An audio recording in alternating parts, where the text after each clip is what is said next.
Dutiyampi Sangham Saranam Gacchami.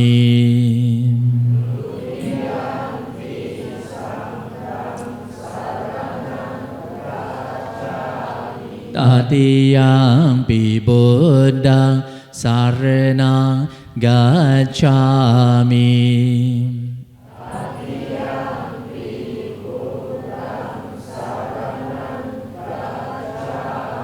Tatiyampi Dhammam Saranam Gacchami.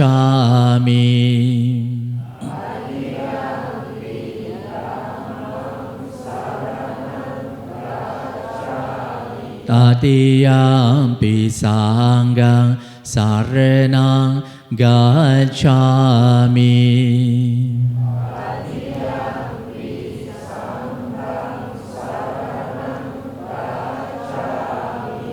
Panchasila.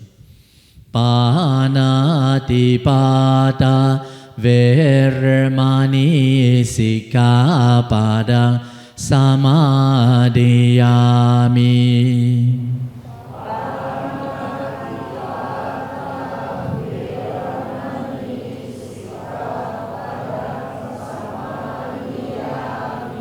Adinadana Veramani Sikkhapada Samadhiyami.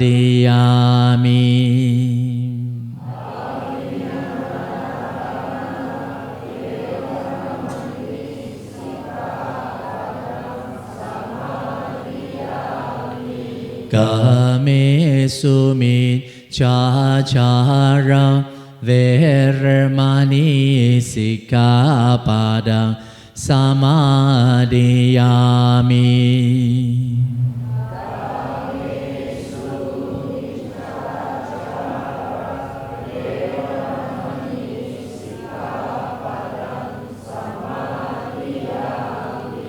Musavada Veramani Sikkhapada Samadhiyami.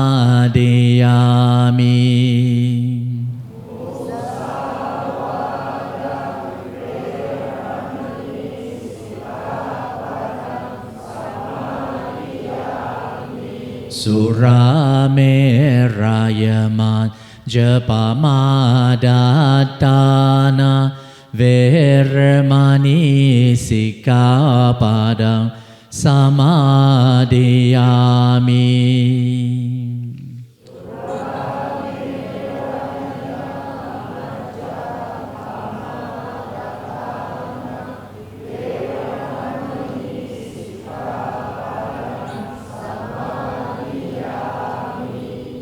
Puja. Ganasarapaditena Dipena Tamadansina Diloka Dipasa Buddham Pujayami Tamo Nudang. Offering of water. Adivasetu no Bhante Paniya Parikapitang Anukam Pang Upadaya Patigan Hatumuttamang. Offering of joy sticks.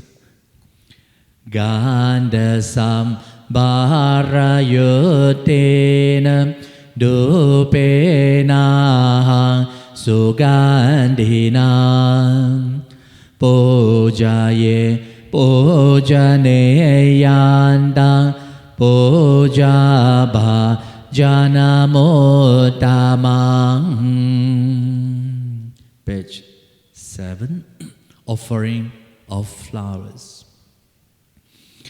Vanagan dagono petang etang kusuma santate pujaya mimunindas seripa desaroruhe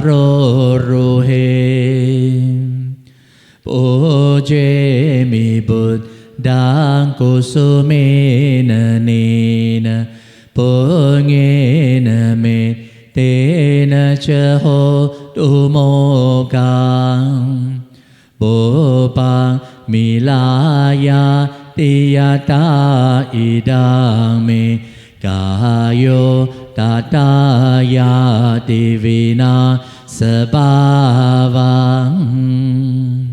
8, page 8. Buddha Vandana. Iti piso bhagava arhang sama sambuddho vijja charana sampano sugato lokavidu anotaro Purisa Dhamma Sarati Sat Tade Vamano Sanang Buddho Bhagavati Buddhang Jividang Yavani Banang Saranang Gacchami Yecha Buddha Da te ta cha ye cha buddha anagata pa cha pan na cha ye buddha ahang van da mi sabada na ti me saranang ahanyang buddho me Saranam varam etena satchvajena hotu me jaya mangalam uttama gena van dehang padapa suvarotamam buddheyo Kalito doso buddho kamatu tang mama. Dhamma Vandana. So akato bhagavata dhammo sandetiko akaliko ehipasiko Opanayiko Pachatang Veditabo Vinyohiti Dhammang Jivitang Yavani Banang Saranang Gacchami Yechadam Ma adeta cha ye cha dam ma anagata pa cha pan na cha ye dhamma ahang van dami sabada na ti me saranang anyang dhammo me Saranam varam etena satchvajena hotu te jaya mangalam uttamang gena van dehang dhammang chati vidang varam Dhammeyo Kalito doso Dhammo kamatu tang mamam. Sangha Vandana. Supatipano bhagavato savaka sangho Ujjapatipano bhagavato savaka sangho Nyaya patipano bhagavato savaka sangho Samichi Patipano Bhagavato Savaka Sangho Yadidang Chat Tari Purisa Yogani At Purisa Pogalam Esa Bhagavato Savaka Sangho Ahuneyo Pahuneyo Dakineyo Anjali Karaniyo Anodara Punyaketa Lokasati Sangha Jividam Vanibhanam Saranam Gacchami Yecha Sangha Aditacha Yecha Sangha Anagatam Pachupan Nacha Ye Sangha Aham Vandami Sabadam Nati me saranang anyang Sangho me saranang varang Etena satcha vajenam Hotu me jaya mangalam Uttamang genavan dehang sang Ganchati viduttamam Sankheyo kalito doso Sankho kamatutang mamam. 18.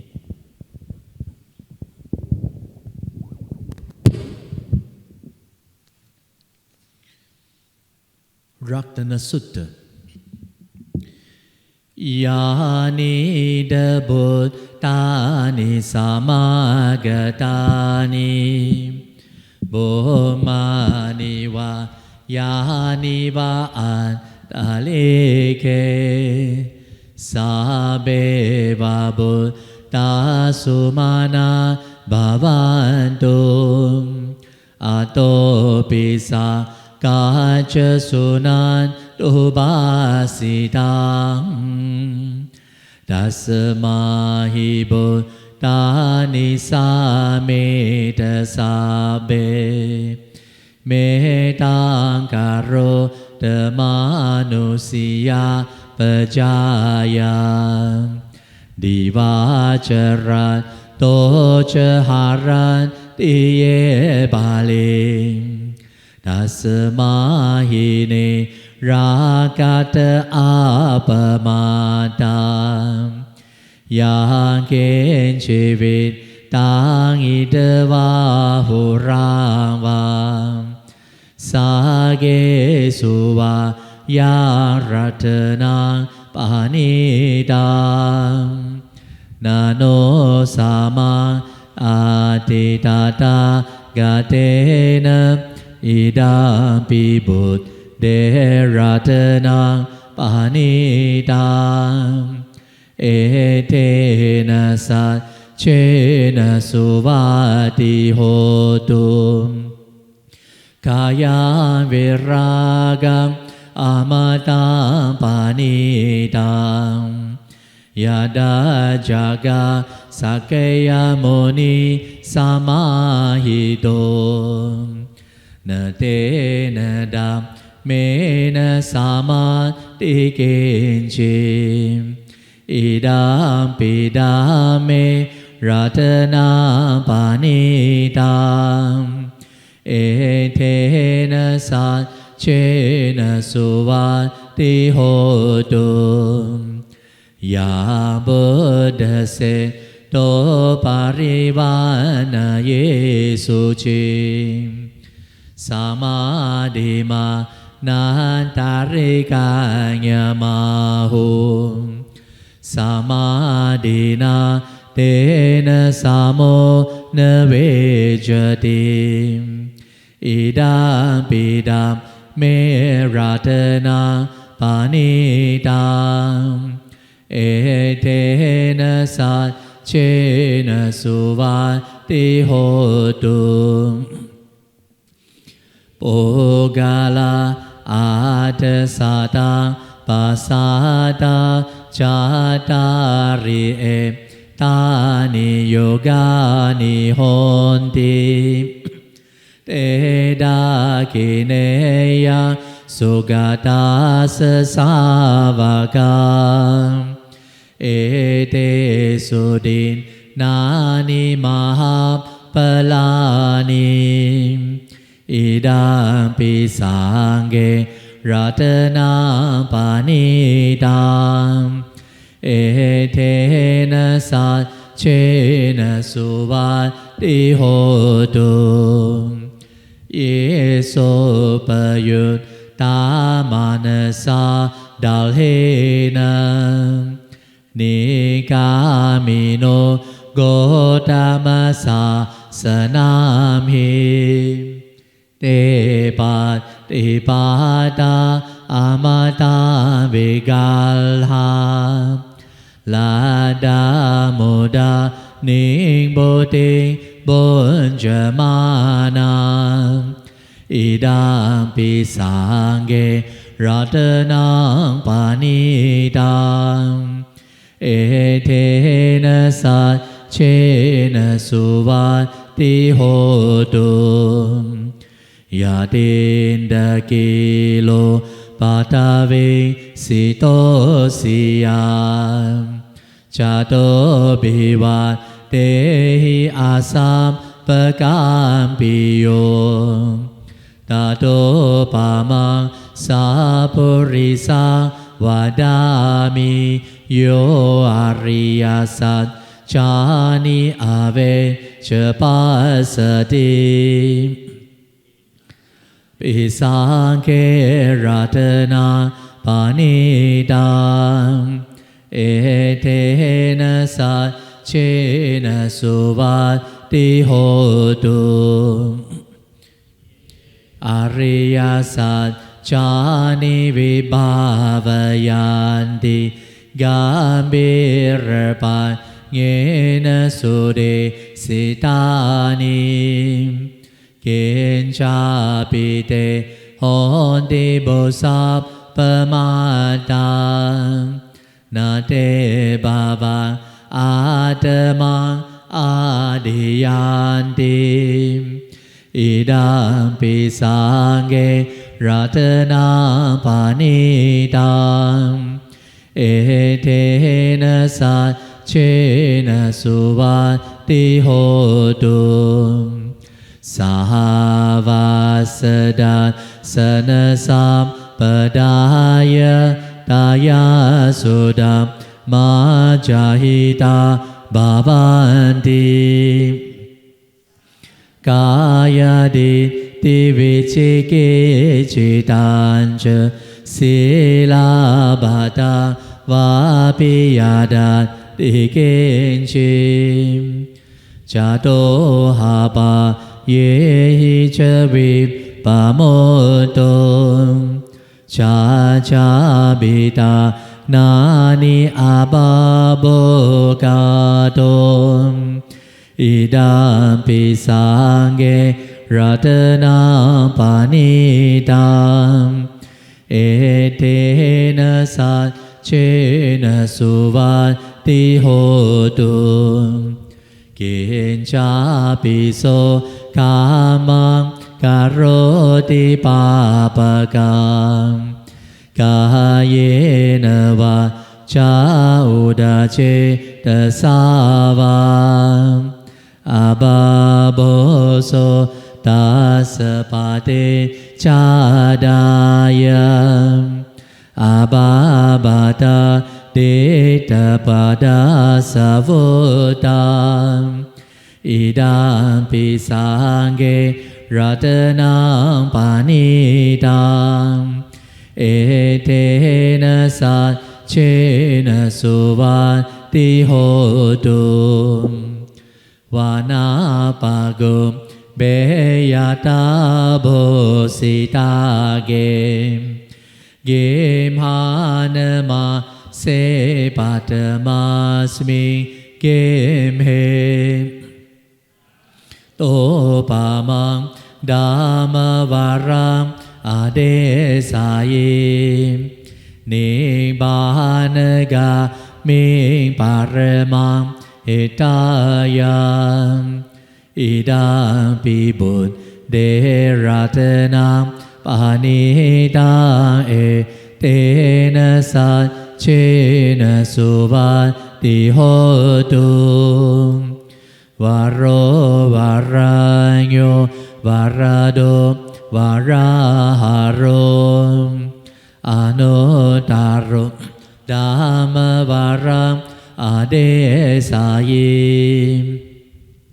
ดังปิบุตเดรัตนังปานิตังเอเตนะสัจเชนะสุวัตติโหตุขีนังปุรานังนาวังนาติสัมภวังวิราตจิตตายติเกภวัสมิเตกินาบิจาเวโรหิชันดังนิบันติดิรายตายังปาดิปุอิดังปิสังเกรัตนังปานิตังเอเตนะสัจเชนะสุวัตติโหตุ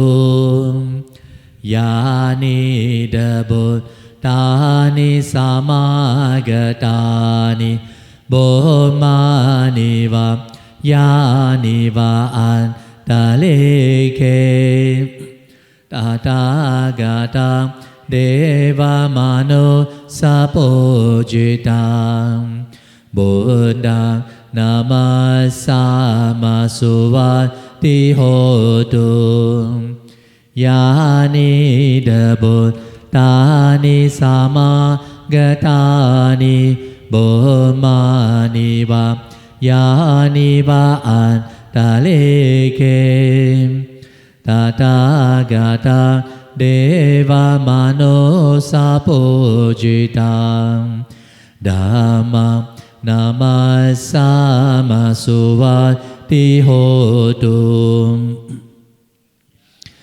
นิดาบุตตานิสามากตานิโบมานิวายานิวาอันตะเลเกตาตากาตังเดวามโนสัพโพจิตังสังฆังนามัสสามาสุวัตติโหตุ 23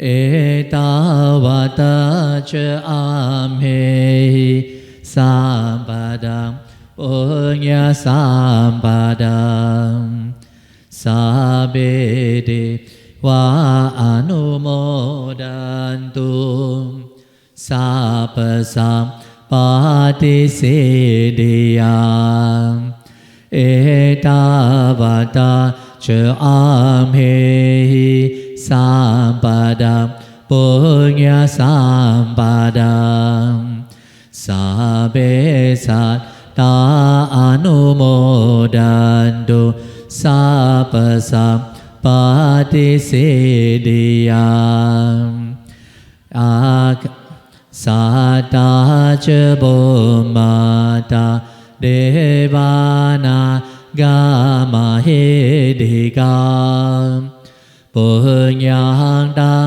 อนุโมดิตัวชิรังรักกันตุโลกศาสนาอิดาเมญาตินังโหตุสุขิตาหอนตุญาทโยอิดาเม ญาตินังโหตุสุขิตาโหนตุญาทายโยอิดังเมญาตินังโหตุสุขิตาโหนตุญาทายโยเดโววาสตุกาเลนะสาสสัมปาติเหตุเจปิโตภวันตุโลโกเจราจาภวตุดามิโกอิมินาปุญญกาเมนะอุปาจายากุโนตารังอาจาริโยปการาจามาตาปิตาปิยามามังสุริโยจันดิมาราจากุณวันตานาราปิเจบรามมาราชอินดาชโลกปาลาชเดวตายาโมมิตามโนสาชมาจาตาเวริกาปิเจสาเบสาตาสุขิโหนตุปุญญานิปากตานิเมสุขังเจติวิดาเดนตุเกปังปาเปตโวมาตังอิมินาปุญญกาเมนะอิมินาโอเดเสนะเชเกปังสุลาเบเจวะตานุปาดานเจดนาเยสันตาเนหินาดัมมายาวานิวา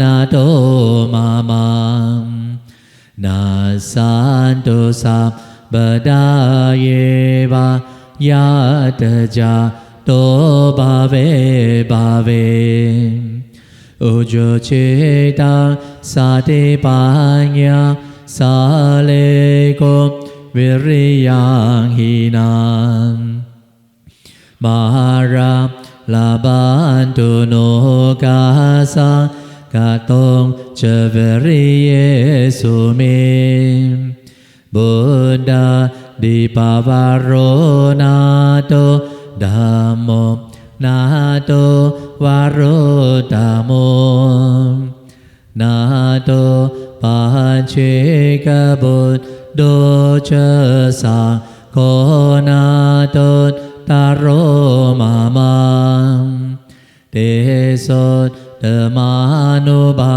เวนะมาโรกาสังลาบันตุมังกายเนวาจาจิเตนะปามาเดนะมายากตังอาชยังกามเมบันเดบุริปัญญาตตากตังกายเนวาจามเตนะปามาเดนะมายากตังอาชยังกามเมบันเดบุริปัญญาตตากตังกายเนวาจาจิเตนะปามาเดนะมายาก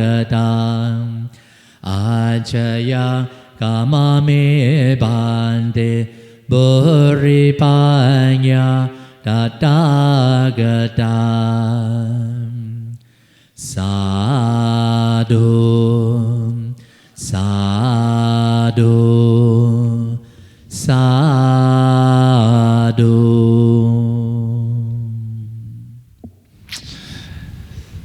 Not seeing all here for quite some times already.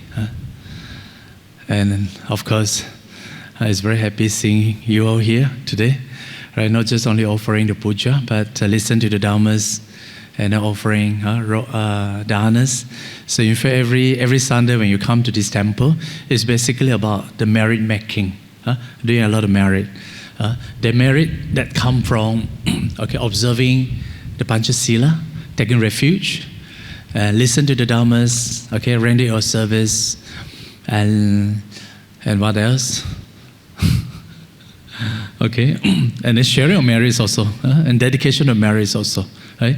So you see, when we are coming here, not just only listening to the dhammas, but also doing all kind of merit, And these are all very essential in our preliminary practice, So now today I was assigned to give the topic on how to sharpen and excel in our meditation. Of course, this topic is very broad, and see how you want to define what is sharpen, what is excel, So I will narrow down, in one or two very important teachings, So we will look at it. All right, now before we start, the reason I quote these suttas is because this sutta is very rarely heard by people and very seldom quoted by our Theravada, that is a Milinda Panha. So literally mean questions of Milinda. So this is a very ancient Buddhist text, and the text originally is in Sanskrit, but surprisingly, this text was incorporated in the Pali, right? In Pali, and then among these our Pali students, they like to quote a lot of sources from this Milinda Panha, right? So it's basically this text can be dated to the 1st century BC. It's already more than 2,000 years, the record. So, and this text is basically a dialogue between the king Milinda and Nagasena. Milinda and Nagasena, the Milinda. You see, Milinda was the king of what they call the Greek, Indo-Greek king. You see the Buddhism, especially the Buddhist Gandhara art, influenced by the Greek art. You see, initially when you look at our ancient Buddhist arts, looks very foreigner. Looks very foreigners, and it's very handsome also, very fair in complexion. And then you find all kind of the features very similar to the Western culture, because Greek belong to the Western culture, you see. So, and then you can see that, King Ashoka, he also sent one of the 9 missionaries, dispatched one of my 9 missionaries even to Greek also, Greek core. So you can see that even long time, in 2,000 years ago, Buddhism has spread to the Greek also. So not too difficult to think about, Buddhism again, come from Greek to Eastern to India. So naturally the king was a very devoted Buddhist, so he wants to find out the answer. And then this book is a record of all the King Milinda question. So one of these book is this, the king and Nagasena, is between the Nagasena. Nagasena was Indian monk, and he is very very eloquent and very knowledgeable, right? So the king Milinda asked Nalanda, he said, Nagasena, he said, Venerable Sir, the Buddha once said, Bhikkhus, your life is so joyful, happiness and freedom. Tell me, what is freedom? Then the Nagasena said, right, Your Majesty, the fruit stream entry is freedom. The fruit of non-returner is freedom. The fruit of non-returner, one's returner, here's one's non-returner is freedom, and the fruit of arahatship is freedom. So here's the fruit mean referred to the first stage of sainthood, and the second stage, and the third stage in arahat. So you have the Sotapanna, Sakadagami, Anagami, and Arahat. Then again, the King Milinda asked, Venerable Sir, since the fruit of stream entry, one's returner, non-returner, and arahatship are all freedom, then why do monks take so much trouble to recite and learn sutras? So it's not easy to answer this kind of question, isn't it? Then isn't it a contradiction to go to such length to repair temples or give alms and make offering?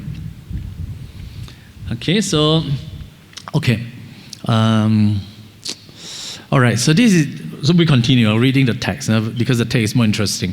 Your Majesty, here this is Nagasena reply. He said, monks who listen to the Dharma, repair temple and stupa, give alms and make offering are all accumulated merit. It means that they are all accumulated merit in order to achieve freedom. So you can see that freedom is not just only about diam dudok, okay? It's not about meditation, but also you need to prepare yourself in all these preliminary practices like accumulating merit. Okay, so this is what we call the requisites. Requisites. It's like, if you are earning money, right, for your living, you cannot spend the whole of your salary, right? You have to keep some in the bank so that you can use it for the contingency or for emergency, right? So similarly also when you want to achieve the freedom, okay, here the freedom referred to the attainment of sainthood, you also, other than meditation, you also need to do some other thing as well. It's not just like don't want to do any other things. No, this definitely is impossible, right? So Your Majesty, some monks have pure mind and can retain the memory and impression of their previous life in the blink of an eye. They achieve freedom. So that is to say that, some monks, probably in their past life, they have gone through all these incalculable, eons of, practices. Okay, so it means that when they come to this life, they can be easily, very fast to achieve the emancipation. Okay. However, some bhikkhus have great impurities. Their mind is not pure, right, in their mind. So they must accumulate merit by doing wholesome deeds to increase their favorable condition for purification. Okay? So it means that the monks also have to do a lot of things. Similarly for every one of us, okay, irrespective of monks and lay people, other than meditation, right, we need to do a lot of things also, like coming to the temple, cleaning the temple, doing the danas, okay, all kind of things we have to do, right, because we need to accumulate merit, right? This is called the accumulation of merit, or punya. The word punya is also a Malay word, nida, not belonging to other, but belonging to you. So Your Majesty, for example, someone sows seeds in a field and works hard without fences, and the grain grow by themselves. And another person also sows seeds in the field, but he goes into the forest and cut down the twigs of trees to use as a fencing, right? Fence for protection of seeds, and then the grain can grow. You understand here? Yeah. Some people can meditate immediately, okay, but some people cannot meditate. Yeah, so this is the things that we have to look into, you see. So we have to find why we cannot meditate, right? Is it because, why? You have to find out why, Okay, so that why become our topic today. Then, Your Majesty, those whose minds are pure are like seeds that do not need fences or wall to protect them, but those who have great impurities in their mind must use those spiritual practices as auxiliary causes for purification. Okay, it means that they have to, prepare themselves. All these requisites, preparatory, the requisites like accumulating merits, right? Like doing danas, like observing the precept, and providing service. So these are the auxiliary causes for purification. So Your Majesty, it is like a tall mango tree. There are plenty of mangoes on the top of the tree.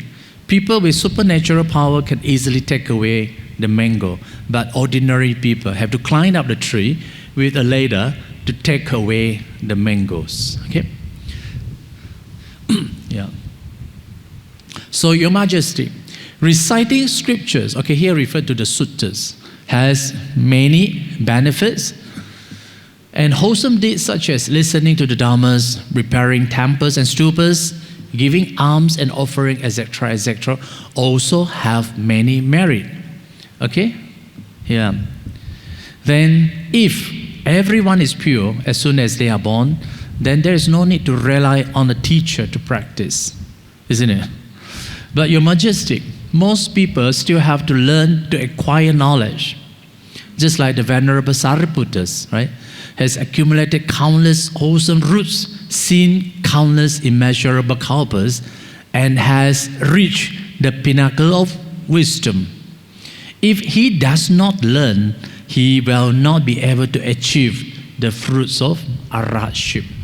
Okay, so Melinda was very, very happy, okay, after getting this kind of answer from the Nagasena. He said, sadhu, sadhu, sadhu, venerable sir. Okay, so what the inspiration you get from this?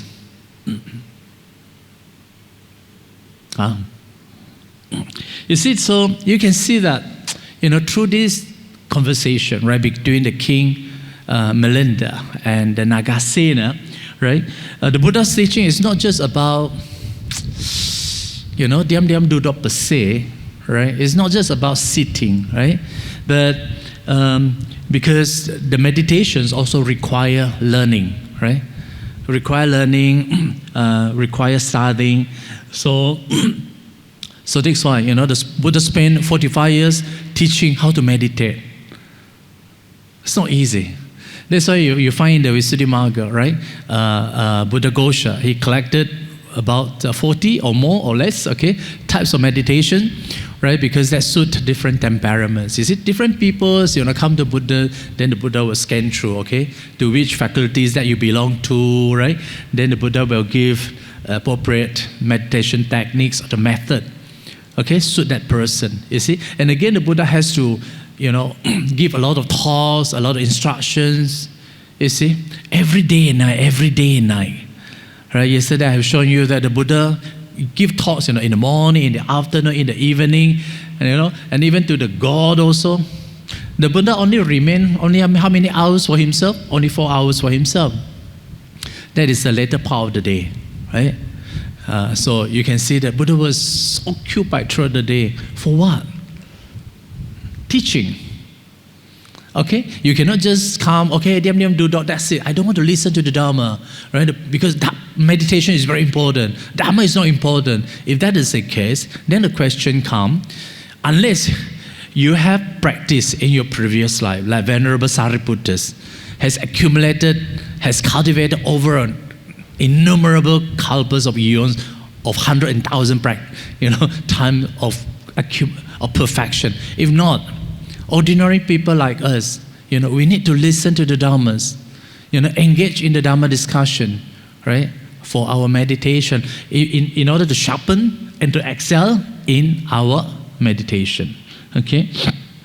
So here, they quote a few it's like listening to the Dhammas, like if you have time, go to the temple and repair the temple, repair the stupas, okay? Here, kena rosak, there kena rosak, and then you have to repair, like giving service, you see, and then giving alms and offering to the temples and the Buddhist monk, etc., etc.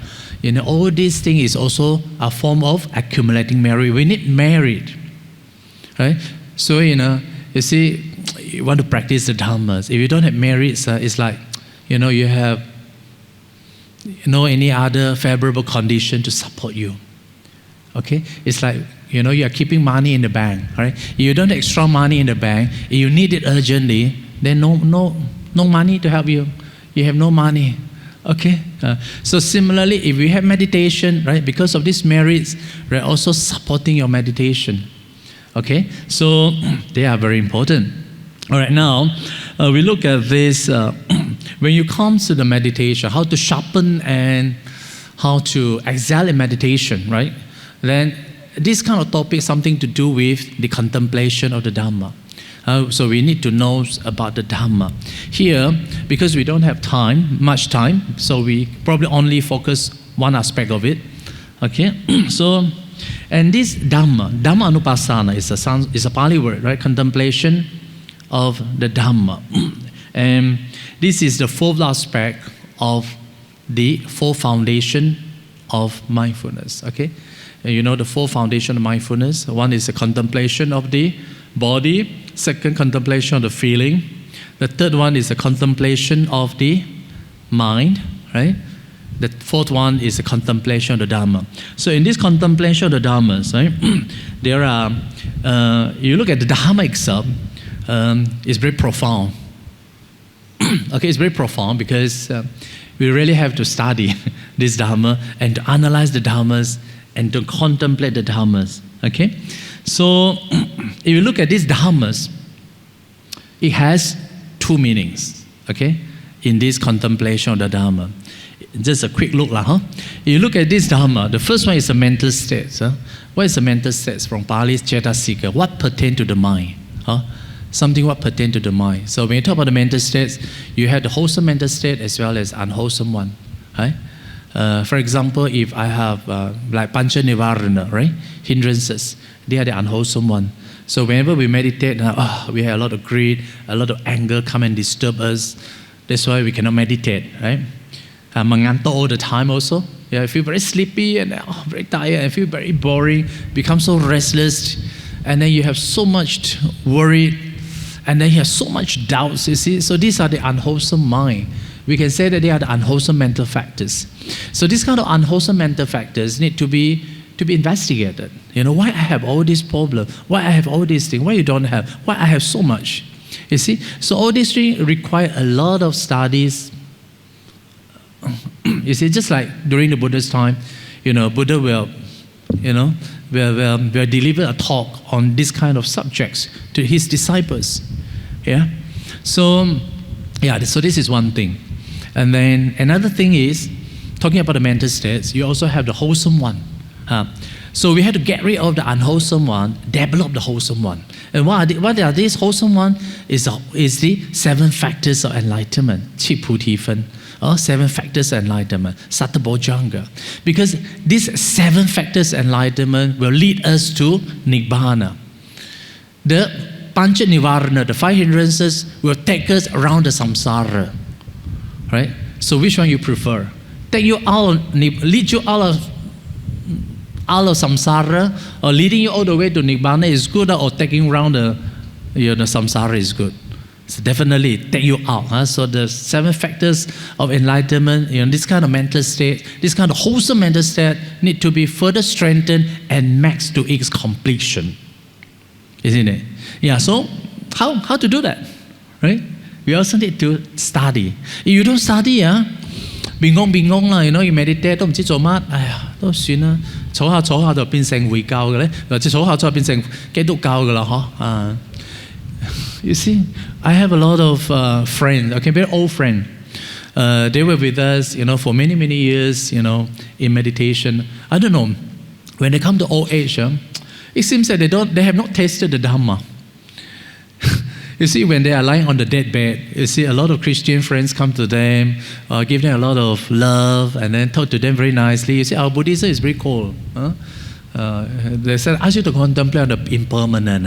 人生就係咁㗎啦，死就係咁㗎啦。But Christian people are not like that. They are very, they are very, very, what do you call, very active. They just want to convert you, right?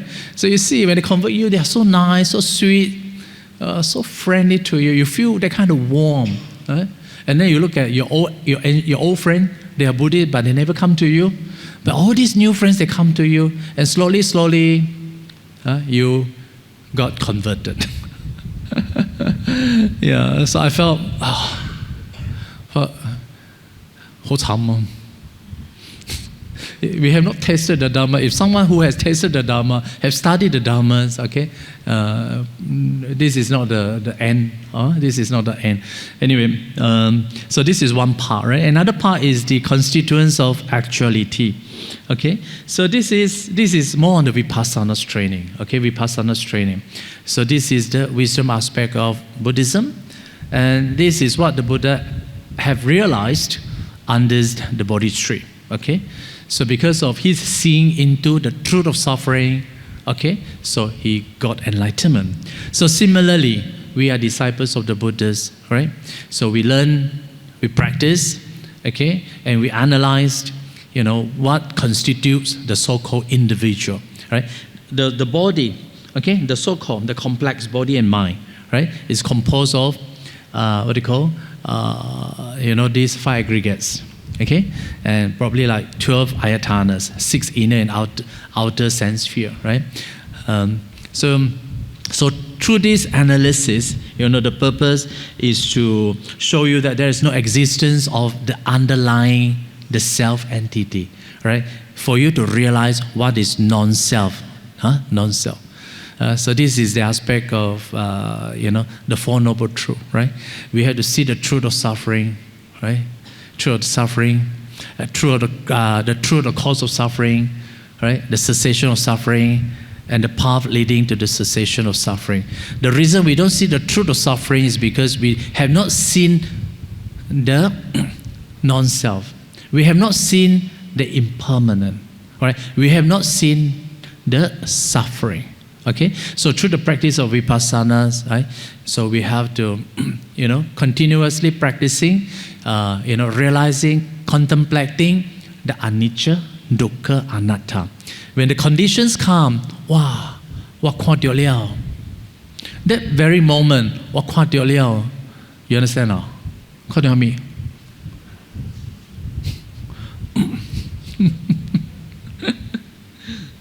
Okay, that one quantity me, you are seeing the truth of suffering. Okay, you are seeing the truth. That seeing of truth of suffering happens just only at that moment. You see, over the number of years or number of life of accumulating merit, of meditation, right? When you come to the maturation, when the times the ripen, everything cause conditions, everything ripen, right? So that very moment you will you are seeing the truth of suffering, then you become the enlightened one. You become an Arya. Okay? So you see, to become an Arya, you need a lot of effort. Not just only accumulating merit, but listening to the Dhammas, right? What else you want? Okay? You have to practice vipassana also. It's very, very typical, right? Vipassana, I mean vipassana. Pasana means seeing. V means variously. So you see, when you talk about variously, it's something very interesting. You see, there are many ways of getting into the seeing of the truth of suffering. Right? So that is to say, there are many aspects of Dhamma that you have to learn. That's why the Buddha, in the Suttas, Mahayana would say that there are 84,000 perspectives of the Dhamma. 就是84000个法门. You see, all ultimately, narrow down, go to the truth of suffering. Yeah, so that's why we have to learn the Dhammas and to be broad-minded also, not to be narrow-minded. When I say narrow-minded, we have problems in our Buddhist community nowadays. My teacher is only the teacher. Other teacher, no good. They are not teaching the real Dhamma. Only my teacher taught the real Dhamma. You see, these types of scenarios still happens in Malaysia. That's why our Buddhists are become very, very constrained, you see. And I don't know, they have so much fear, right? To an extent that, okay, don't take my photo, when you share to the Facebook, because if my friends saw it, they will criticize me, why you go to other temple like that, You understand what I'm saying? Is it healthy or not healthy? Not healthy. It becomes a hindrance to your practice. Okay? Our purpose of coming to this world is to, right? Our undertaking is to support the Buddha Sasana, right? Is to support the Triple Gem. Right? If you have that kind of idea, I think you have to recontemplate your practice. Okay? Yeah. So we go and support the Sasana, whether you are from the forest, from what tradition, provided we are all, the son and daughters of the Buddha. We support each other. Okay? Yeah, so that is, all right. So these are the two Dhammas. So we have to learn. Okay, now, when you talk about these Dhammas, right? Okay, we also look at this Sati and Smurti. These are the two very important words, mindfulness. Yeah? When you talk about the Dharma, we have to apply the mindfulness. What is Sati? Sanskrit is Smurti. It's from the root smur. Smur means to remember.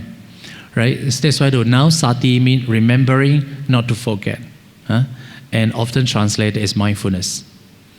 So, you see, some scholars say Sati means to remember the Dhammas, allow one to see the true nature of phenomena. What is that true nature of phenomena? None other than anicca, dukkha, anatta. Okay? So the whole of our training is to see impermanent, non-self, and suffering.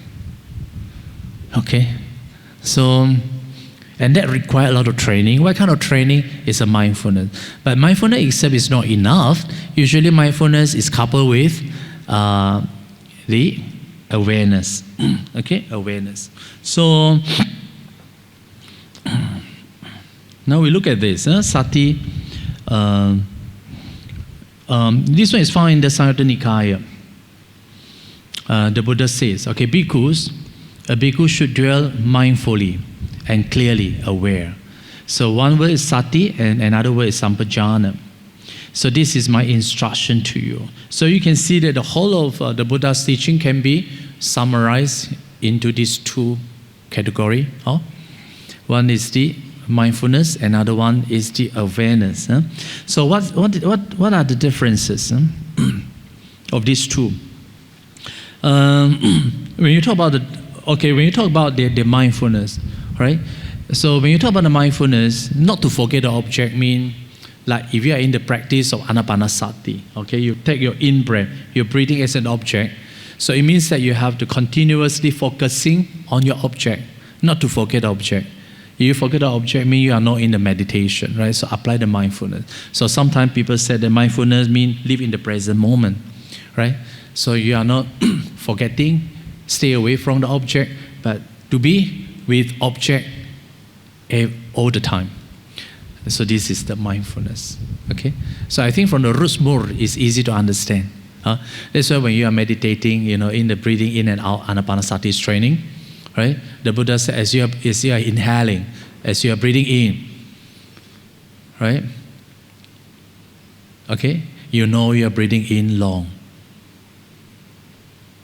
As you breathe out, you know that you are breathing out long. Okay? So you see that breathing in long, breathing out long involve the mindfulness and awareness. Mindfulness is you are breathing in. This breathing in is your object of meditation. You don't forget the object of meditation, right? You are constantly aware of the breathing in long, breathing out long. Breathing in, breathing out, right? So this is the object. You remember the object. As the quality of your breath is long, right? This is an awareness. It's an awareness aspect. So you know the quality of the breath, the contents of the breath, or it is a long breath, okay? So you see, meditation is not easy. Requires a lot of mindful training as well as the aware training, awareness. Say like in a meditation, right? If you experience that kind of joys, right? You know that you have that kind of joys, right? A lot of people misunderstood that, no, we Buddhists don't attach to the joys. But I think they're confused with two types of joys. One is the mundane joys, it's not a good one. The mundane joy will lead you to greed, hatred, and delusion, right? But there is a types of joys. It's a supramundane. Okay, that kind of joy is called the Dhamma joys, and these Dhamma joys will lead to the extinction of greed, hatred, and delusion. So, which joys you prefer? Dhamma joys. Okay, so in the meditation you have that experience of Dhamma joys. Then the Buddha says, okay, you also have to acknowledge that joys and bring that joys to completion. Just like in the 7 factors enlightenment, right? When you have experience of Dhamma joys, bring that Dhamma joys, strengthen the Dhamma joys and bring that Dhamma joys to completion. Okay? So we are not attached to it, but the Buddha said this Dhamma joy will lead us to Nibbana. You see, so practice of Dhamma should be a very happy one, isn't it? A lot of people say that, no, we don't attach to it because this kind of attachment is bad. No, that's very wrong. So the Buddha said the reason we have a lot of confusion because we don't understand the Dhamma or we listen wrongly. So the learning is very important. Learning is very important. So Dhamma joy is fa si. That's why when we greet people, right, we say fa si chong man, fa hei chong mun. Yeah, so this is the meaning. Okay, so we have to become happy. A happy person. So that's why Buddhism is a very happy religion, I suppose. All right, then how about this sampajanya? Sampajanya, right, is basically the awareness. You see, we have to be aware. You know, say like in the practice of the contemplation of the dhammas, if you have any of these anger arises in you, right, then you have to be aware of that anger. Okay, see whether that kind of aware of that anger, it means you acknowledged that the anger has arisen in your mind. Okay, so this is the first step. If you can aware of that anger, acknowledge that anger, if that anger can be abandoned straight away, that you are fine, right?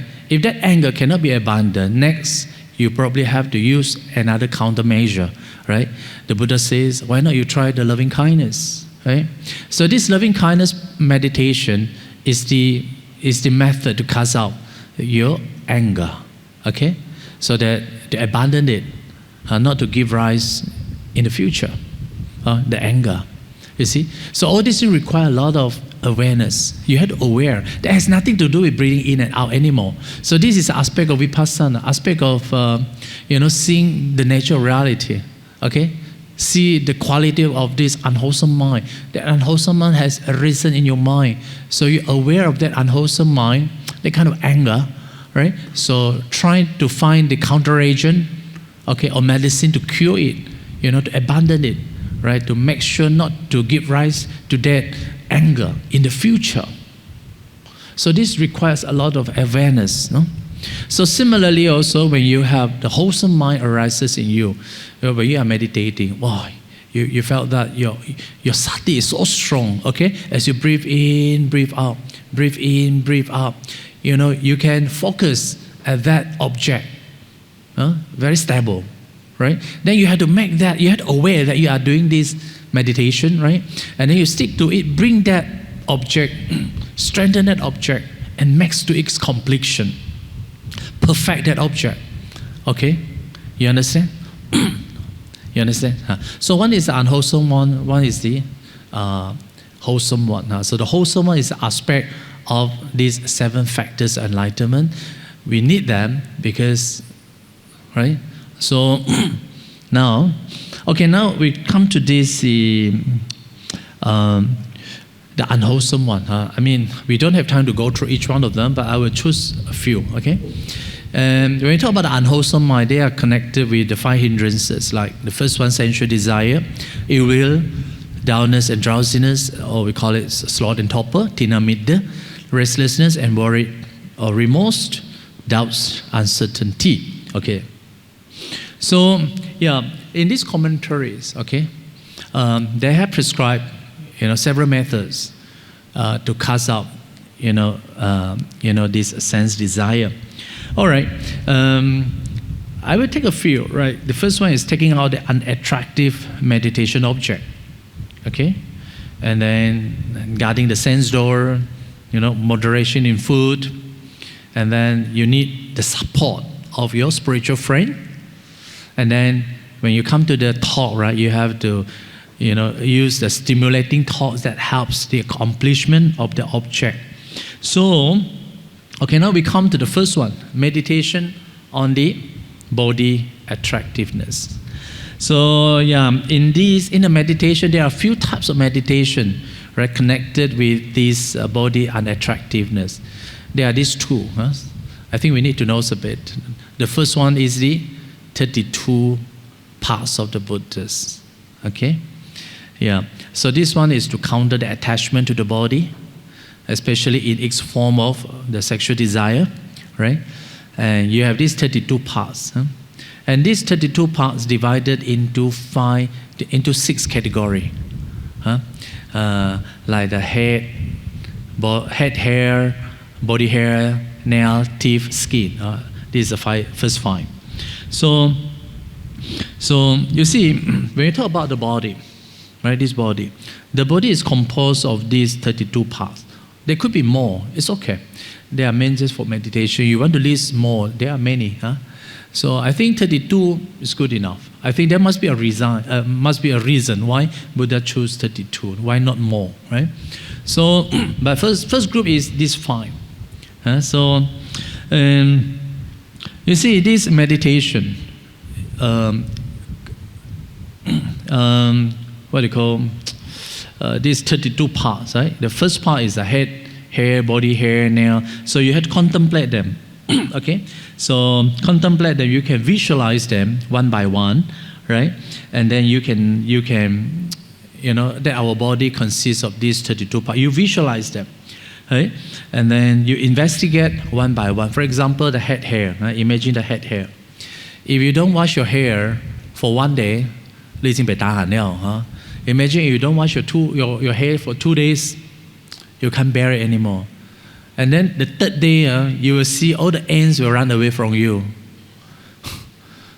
because your hair is so smelly. Okay, so you can see that,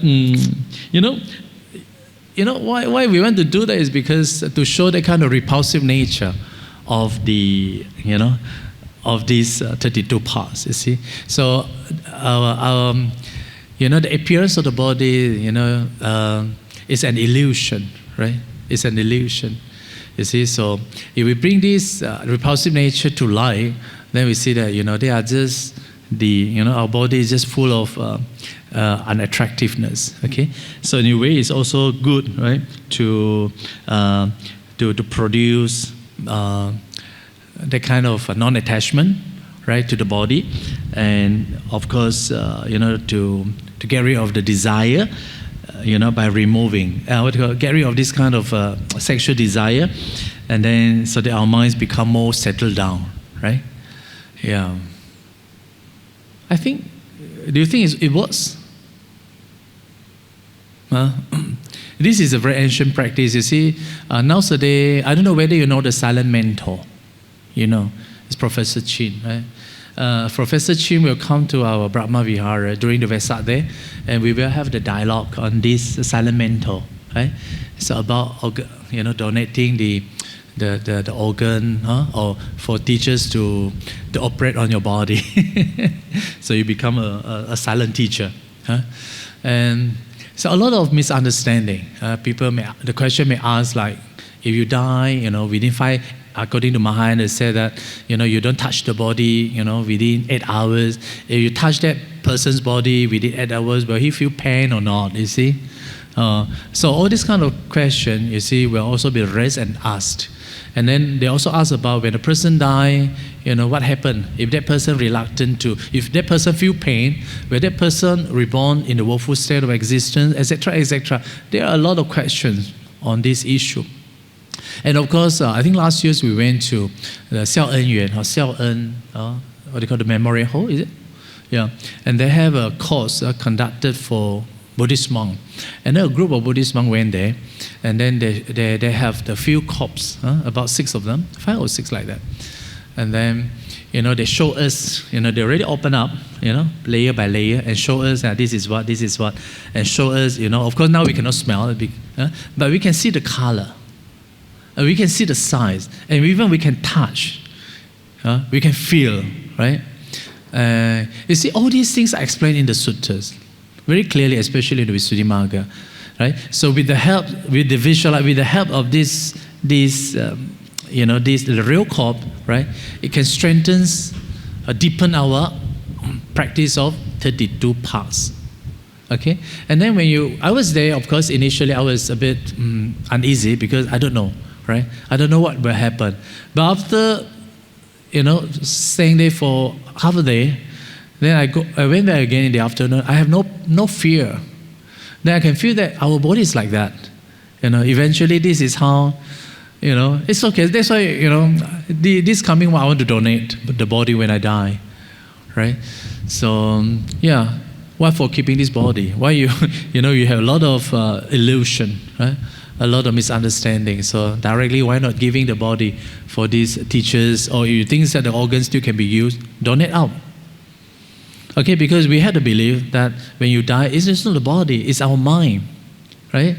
It's a mind. So more important through our practice, we had to purify our mind, isn't it? Not to attach the body. So if you have that kind of training, you can let go. You can let go, okay? So I think this one is a very effective training if you are seeing the real body. Okay, you can see that how they cut the body, how they cut the head, the head. You see? And then you can see very clearly. I don't think they have pain. There's no pain at all, right? Body only remain. You see? So, yeah. So this one is very chanham, when you are seeing the body. Huh? And then another one is the cemetery meditation. Well, this one is more Chong Hao Mei. It's the 9 stages of the decays of the corpse. So you also can contemplate on this. Yeah? When a person dies, this one found in the ancient India. Ancient India, you still find, they have this cemetery. When a person dies, they just cover their body and then they put it in the cemetery. And then the cemetery is open. So a lot of monks went there and practiced, and they can see the process of the composition of the body.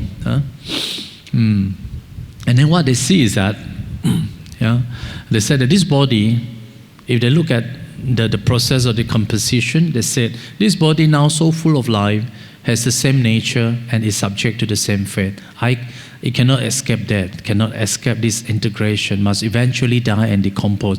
I also the same. When I die, my body also like this body. Okay? So no one can escape from it. So when you contemplate like that, seeing yourself in the future, your body also will be like that, then your body will become very much peace and calm. And then the kind of desire will so much reduced. Okay? Isn't it? All right, then another thing is the spiritual friend also. We are talking about how to strengthen, how to sharpen, and how to excel in meditation, right? Not just only about yourself, but we also need to associate with good friendship, good kalyana mittas, because they are very important in our spiritual practice. Like in the Mangala Suttas, asivana cha balana, panditanang cha sevana puja cha puja neyanang etang mangala muttamang. Right? The Buddha says in the Mangala Suttas, the very first said not to associate with fool, but to associate with the wise and to honor those worthy of honor. So this is the greatest blessing. Okay? So, and then another suttas, right, in the Samyutta Nikaya, the Buddha says to associate with a good friendship is the entire spiritual life. Okay? So that's why, when you want to meditate, don't meditate alone. If you have problem, it's better come and meditate together. Right? Because you need a lot of support from your kalyana mittas, isn't it? Because the Buddha says, why? We need kalyana mittas, because the kalyana mittas will help us to develop and cultivate the noble eightfold path. Okay? Yeah, noble eightfold path. So the Buddha says, in this way, Ananda, among with the good friends, good friendship, right, develop and cultivate the noble eightfold path. All right, we just briefly look at methods to cast out the desire, right, to the practice of the loathsomeness, right, and the 9 stages of the composition, right, of the corpse, okay, and then to associate with good friends, and also we look at the method to cast out evil. Is difficult to get rid of. Okay, so I will take 1 or 2 examples. Like the first one is the practice of loving kindness as the meditation object. Okay, and the second one, reflection on one's action as one's own property. Okay, so we are the owner of our action and heir to our action. Action, our womb or origin, our relative, and our refuge. Whatever action we do, for good or for evil, that will be our heirs. Okay, so we look at these 2. 怎么这么快？没有。All right. I think you all know the loving kindness quite well, right? When you talk about the loving kindness, I will look at it like this. Because loving kindness consists of 3 parts, right? And then these 3 parts, first part require a lot of chanting, a lot of what they call the chanting. You cannot just diam do there, think this, think that. No, it doesn't help. You have to say it out, right? And you have to feel it yourself. You have to open the heart, to this kind of loving kindness. You want to feel that this loving kindness, you embrace the loving kindness. You are one with the loving kindness. You really have to feel it, right? But if you are thinking like that, do you think that loving kindness connected with you? Right? I don't think so, unless you have good merit. If not, then usually we will recite it. So this power of sound bring the kind of tranquilization. And then usually the power of sounds, when we speak, this kind of loving word, they are all good energy. They are belonging to the good energy. Okay? Yeah. May you be well and happy. It's very good energy. Right? So you are developing that good energy. So you are preventing that good energy, from your body and to the surrounding. You are spreading that good energy. Okay? So, and that spreading of good energy is through your word. It's through your sound. It's through the vibration. Right? Through the vibration. You see, the reason we can hear the sound is because there is this atom transmigrate, in a series. So you feel it. Right? Every word has their own frequency, right? Their vibration. This is why I encourage people to recite in Pali. The Pali. Because the Pali has 5 sounds. 5 sounds. When you talk about the 5 sounds, Pali 5 sounds is like from the guttural sound, right? From the palatal sound, from the cerebral sound, from the palatal sound, and from the dental sound, and from the labor sound. Okay? And then you have another one, it's called the nasal sound. It's very complicated. Right? So you can see that if you apply the 5 sounds in your chanting, right? And then that sounds will bring a kind of soothing effect to someone who hear your voice. Okay? So you are radiating a very peaceful and very resonant, the energy spreading around. Okay? Imagine that when you were meditating, with that kind of sound surrounding you, you feel so much peace. Like for example, you can recite like Buddhang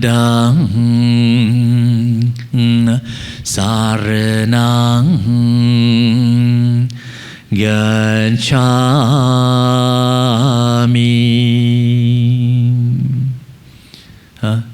Dhammang Saranang Gacchami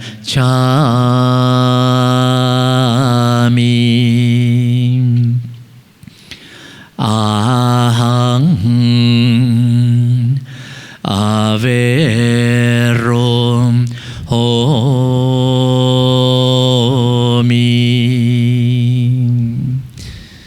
Anigom Homi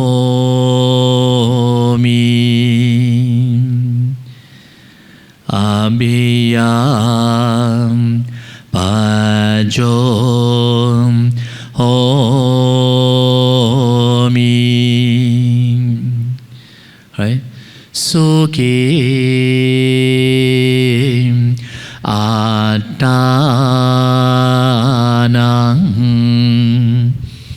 Parim Harami.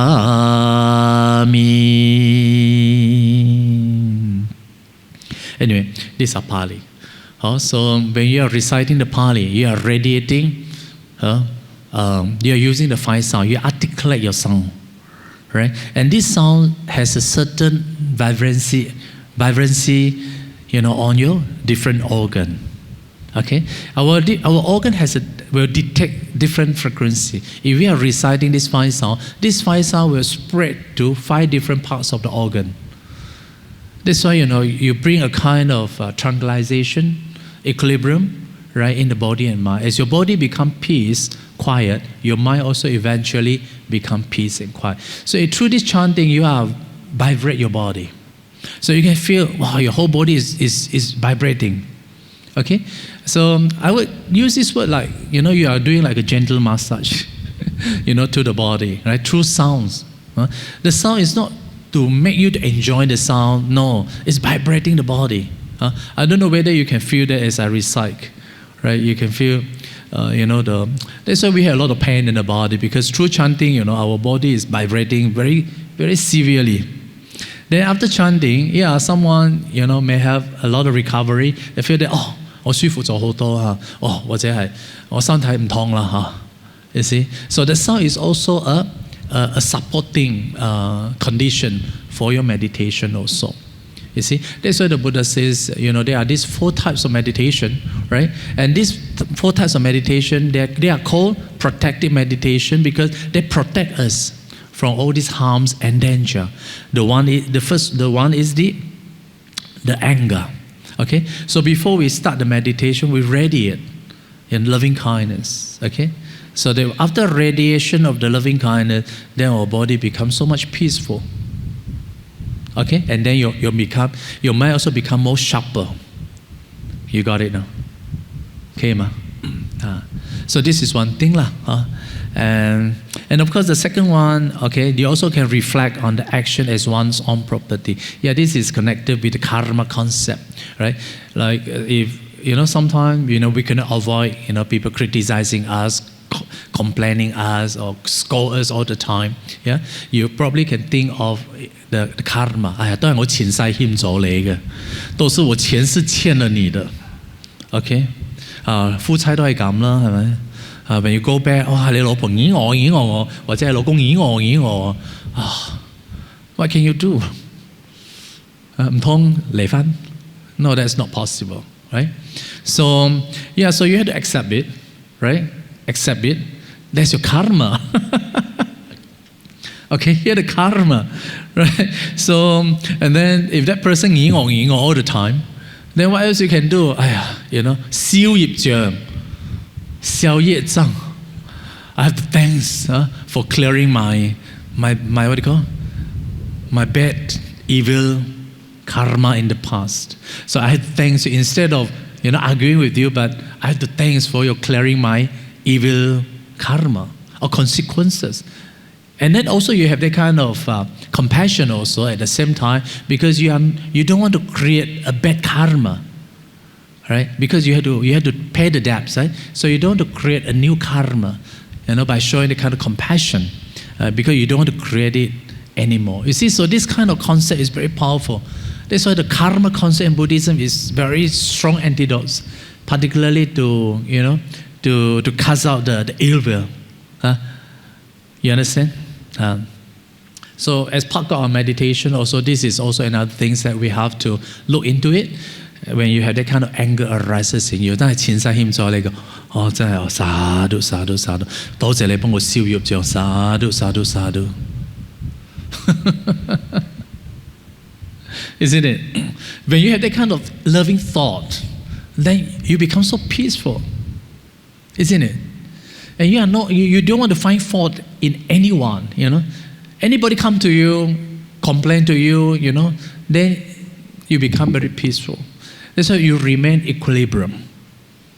You don't want to carry the tail of someone to another one. You are carrying the fire, right? So you are no more creating this karma. So I think this life karma is enough for me. So I don't want to create a karma. So that one also requires a lot of learning. The Buddha taught us in the suttas again and again about this karma concept. Right? Are we really listening to it? Are we really follow it? Isn't it? So this is also ideas that we have to know, right? When we have this kind of ideas, then they will excel in our meditation. Okay. Now you also look at the third one. The third one is counteract the sloth and torpor. Okay, this one is easy. Yeah, I think no need to explain in detail. You all know lah, when you meditate, I couldn't. Okay?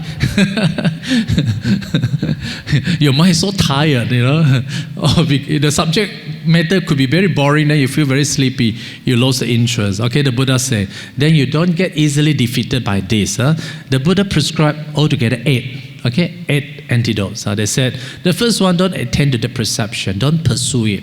It means that you need awareness. Okay, so this is also types of awareness.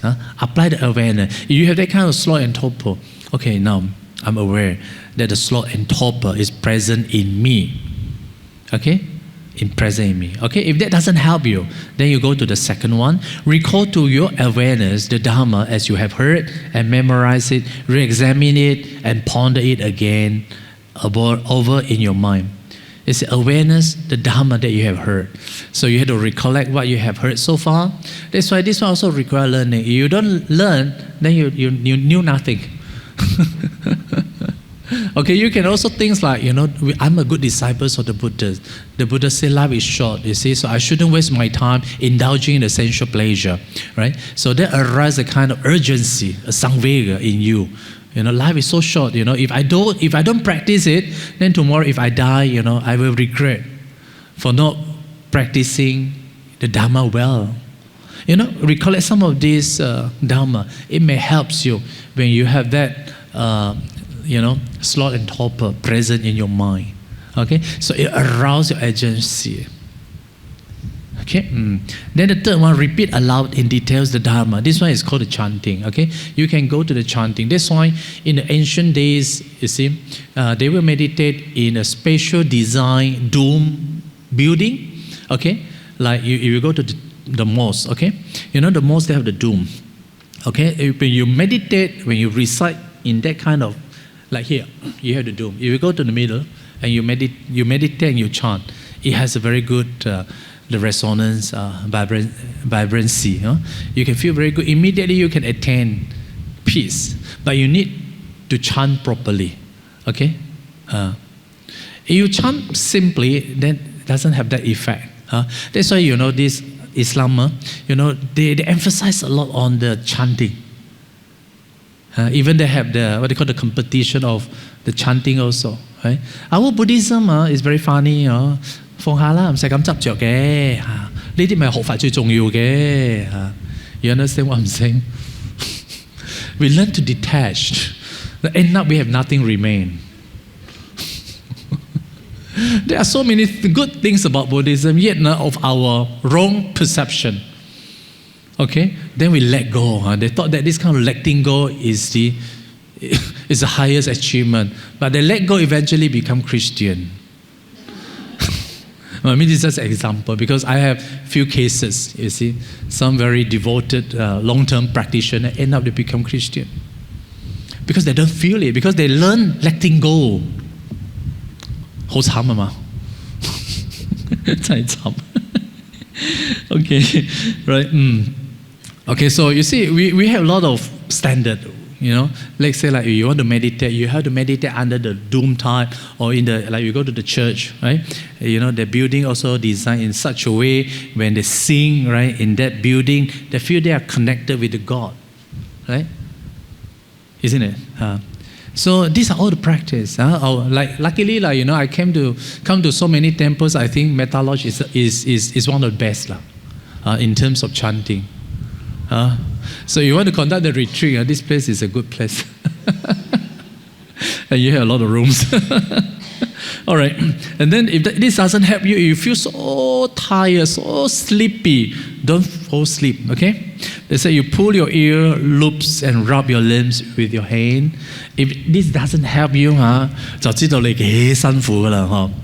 Then they said, Buddha said, get up from your seat and after washing your eyes out with water, look around in all directions and outward to the major stars and constellation.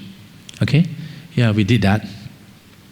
And then also you can try to attain to the perception of light, brighten up your mind. Okay?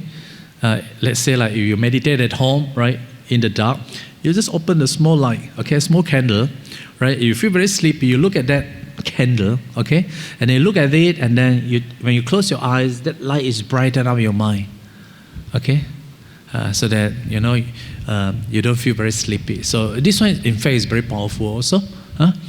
And then also you can try to be percipients of what lies in front and behind. So you go for walking meditation, and then reclining. If you feel so much tired, you have no choice, but Buddha say, you recline on your right side, take up the lion postures, right? One foot placed on top of the other, be mindful, alert, right? With your mind set on getting up. So you can set the alarm, okay, 20 minutes, good. If not, then 30 minutes. or 1 hour? I think 30 minutes is good already. 20 minutes, in fact, is very good, huh? Yeah. And then you feel very guilty, you see. I'm a good disciple of the Buddha. Cảm động tìm. Okay, 20 minutes. Okay, so as soon as you wake up, right, and you get up quickly with the thought, I wouldn't stay indulging in the pleasure of lying down, the pleasure of reclining, the pleasure of drowsiness. So this is how the Buddha said you should train yourself, right, when you have this sloth and torpor. If not, then you become more and more lazy, and then you don't want to meditate anymore. Yeah, you are overwhelmed by this laziness. Okay, now, what time finish? 11 o'clock, isn't it? 係咯，就係咁嘅咯，冇辦法咯。Okay 啦 ，it's okay. There is no end landing 啦，哈。So anyway, I think it's good enough. So in our discussion, of course, there are plenty of things to discuss, but I think within the hours given, we try to absorb how much we can, and of course, rethink again, and ponder it again and again, right? I think that's good enough. So this is your merit making for today's morning.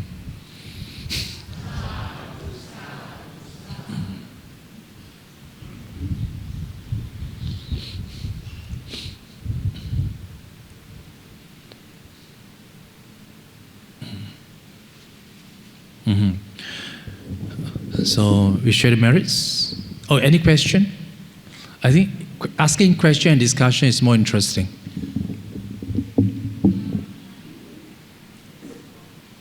Five minutes saja okay lah. Nobody asked, then now close lah. If somebody asks, we can drag to 11:30 out of compassion.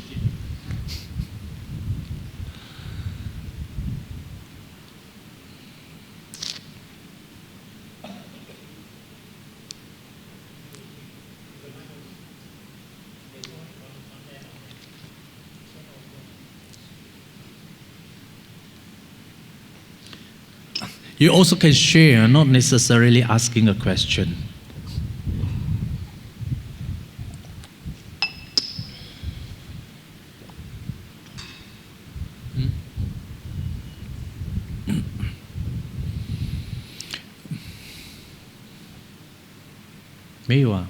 Then you use this one. You come here.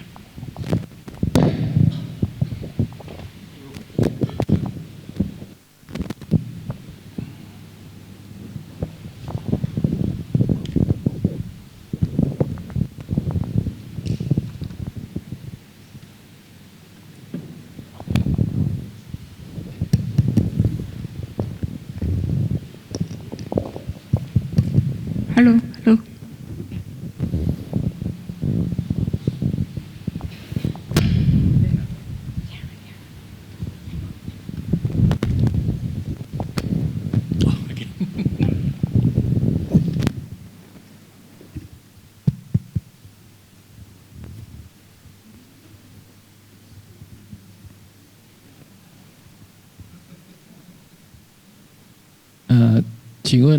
请问阿班蒂，当我们静坐的时候，我们观那个呼吸静处，我们要把那个点关在静跟处，还是把那个点关的比较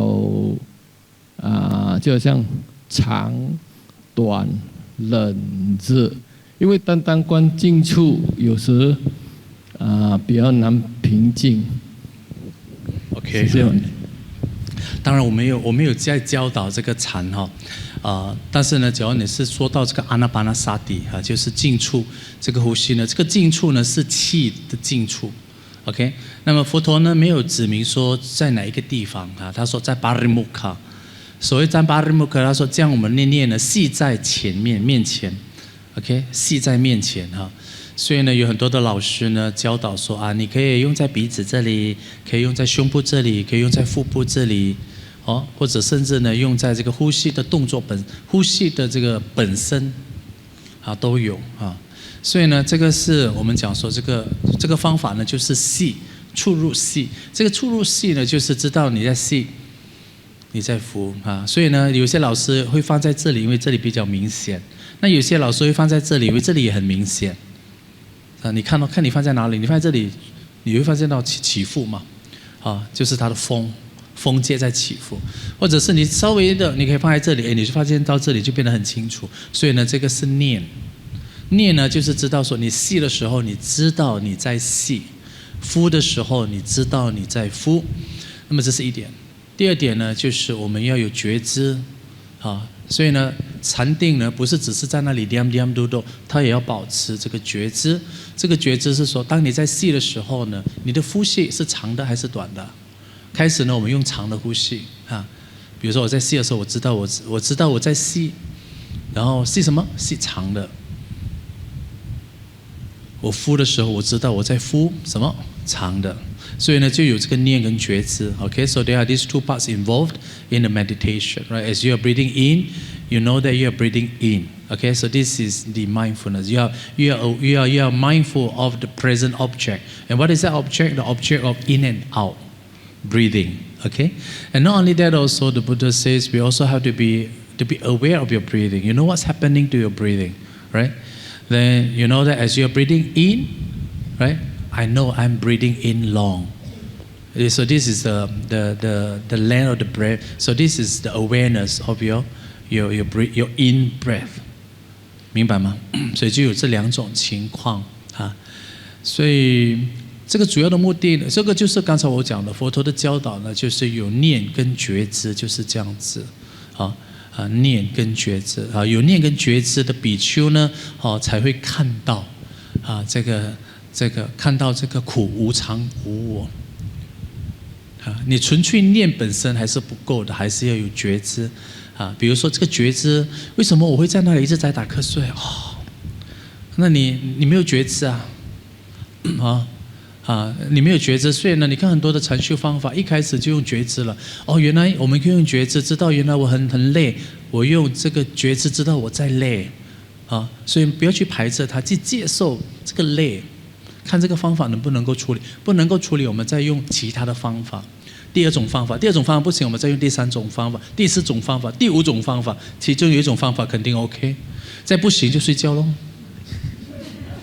那睡觉也不要这样子随意的睡觉要感觉到自己很羞愧我是佛陀的弟子你看连这么一点点东西我都搞不定所以呢，我要加紧要精进的努力的修行这样子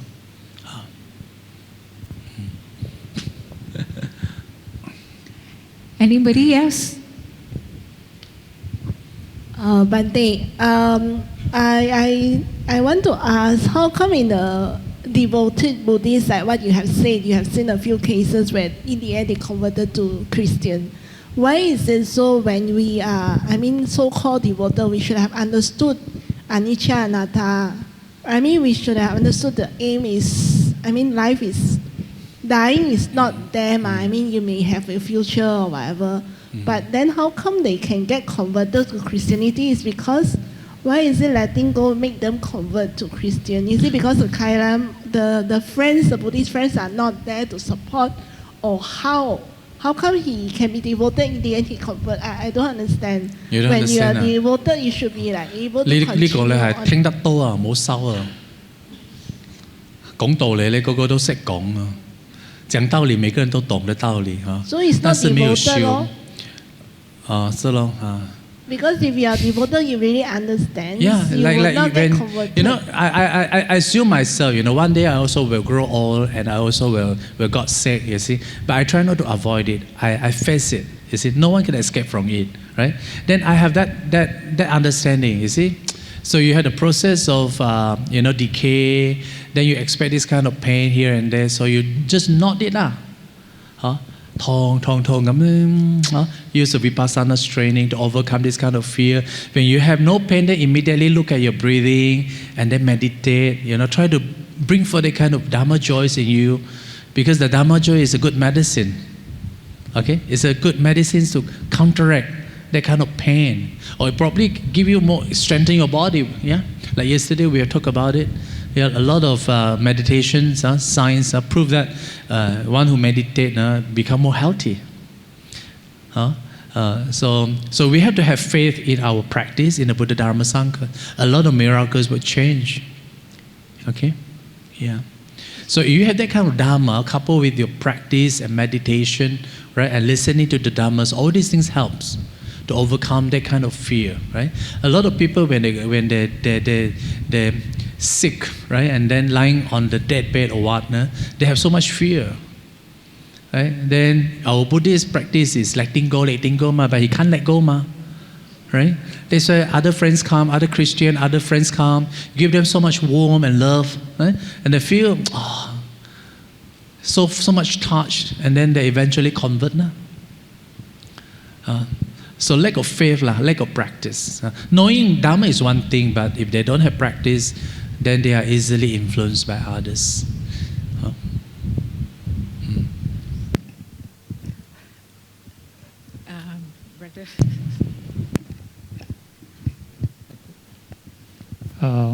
Bhante, this is regarding the terms sampajana and the yoniso manasikara.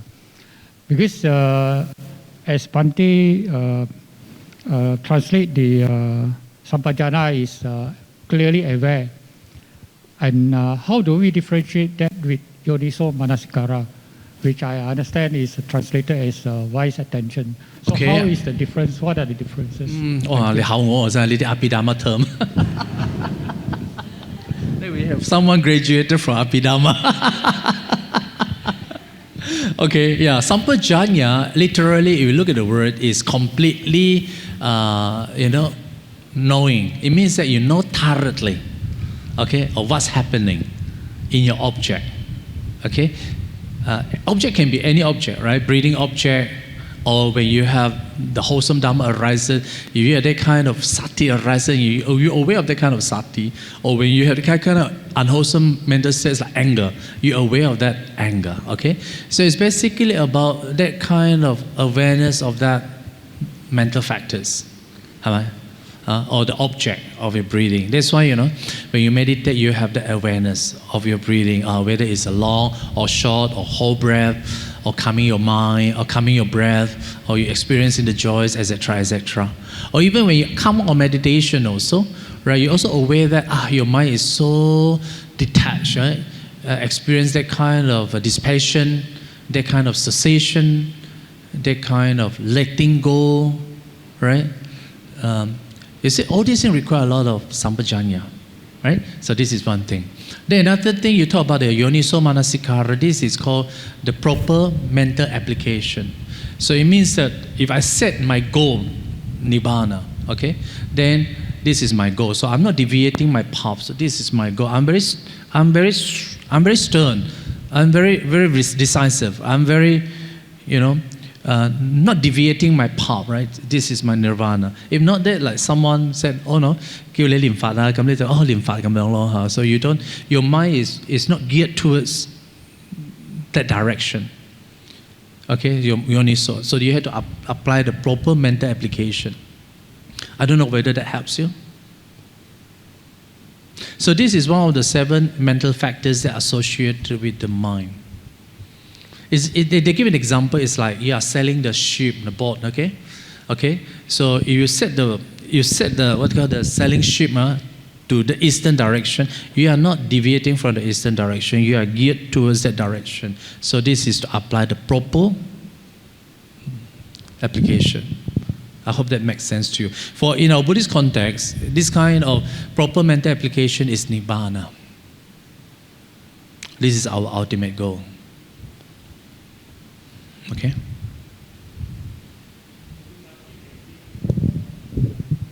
Give more what?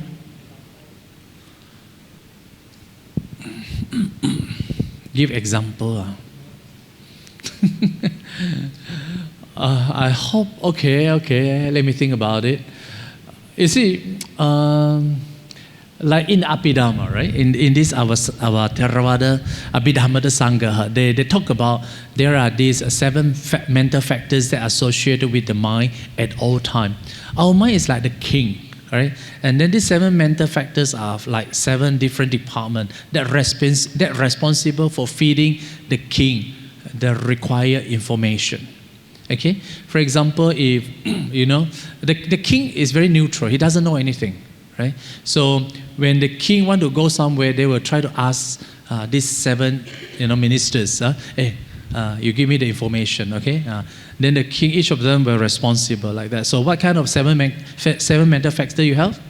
One is the chetana, right? And one is you have the kind of will to go, right? And then you have the feeling, you have the sanya, the perception, and then you have the chitta ekagata, and then what else? You have this manasikara, and then what else? And then you have the concentration, right? That kind of samadhi. And then you also have another one is called the you have that kind of what they call the 那个叫什么 the mental faculty, life faculty, mental life faculty. So you have these 7 together, right? So for example, if I meditate, right? Then suddenly you hear a voice 等你回來白講我等着你回來我等住你返嚟咁樣when you listen to this kind of song, okay, then you were meditating there, and suddenly you hear the voice, and then how these 7 mental factors already responding, okay, then the feeling aspect is this good feeling, full stop. And then you have another mental factor. That mental factor is a sanya, the perception. The perception is like recollecting what you have earlier listened to this music in the past. 呢個幾好聽啊，係咪? So you have this perception, try to recollect that memory. Okay? So this is the responsible of the sanya. And then you have this samadhi, concentration. You will stay there a bit while. 我等着你回來, you are indulging yourself in that music. Listening to this music from beginning till the end, okay? So this is the third already, and then you have this kind of chetana. Chetana is like the will. They will call other mental factor. Hey, come and listen. 很雞婆的嘞. Okay, so all the mental factors will come together and 聽那個音樂, okay, and all responsible of feeding different information to you. And then also you have like okay, like the manasikara, okay, this proper what they call the mental application. Then you will not listen to others, okay, like now you are using, you will not listen to others, even though you may listen to other music as you are meditating, but you only listen to 等着你回來, okay. It means that your mind is very stern, not listening to others, only that music or only that song. So this is the application, the function of manasikara. Okay, like for example, somebody will ask you, okay, don't go to Nibbana lah. Nibbana, there nothing one lah. That's why a lot of people at the end they prefer Pure Land because they can feel it. Pure Land is a very interesting place. The mind easily got shaken, right? So.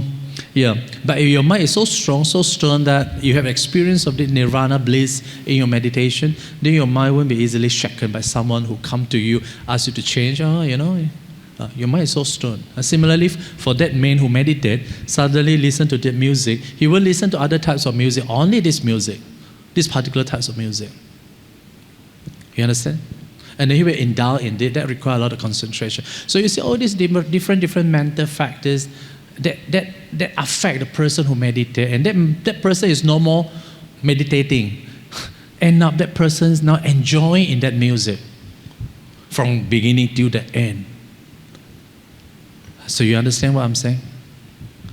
Maybe a bit fast, but I think it's very relevant. So that's why when we are meditating, these are all in the Abhidhamma. Okay. Yeah. So Abhidhamma is like analyze, why our minds got distracted. Then we had to look at other mental factors, like we have seen these dhammas, whether they are wholesome or unwholesome dhammas, they are responsible for our distraction. Our mind is very neutral. It's like the king, it's very pure. The reason why our minds got tainted is because of all these unwholesome minds, feeding wrong information. because we don't have awareness, we don't have the mindfulness, right? We don't have that guarding, someone to guard, as all these impulses, it's coming, and then we have nothing to block it. But if we have the fence, two fencing, right? Mindfulness and this awareness to fence up, then our minds still remain vigilant and pure and not easily distracted. You understand? Yeah. That's why we have to know all these different mental factors. Okay? Right. So I think it's already time, so sorry, no more question. If you want question. 大家很厉害哦，我们在这里 2.5 hours 哦， Yeah. 从9点到10，很厉害，很板带一下哦，到11点半。Bhante, Okay, one last one. Short one. 很难的问题 end up you give one answer.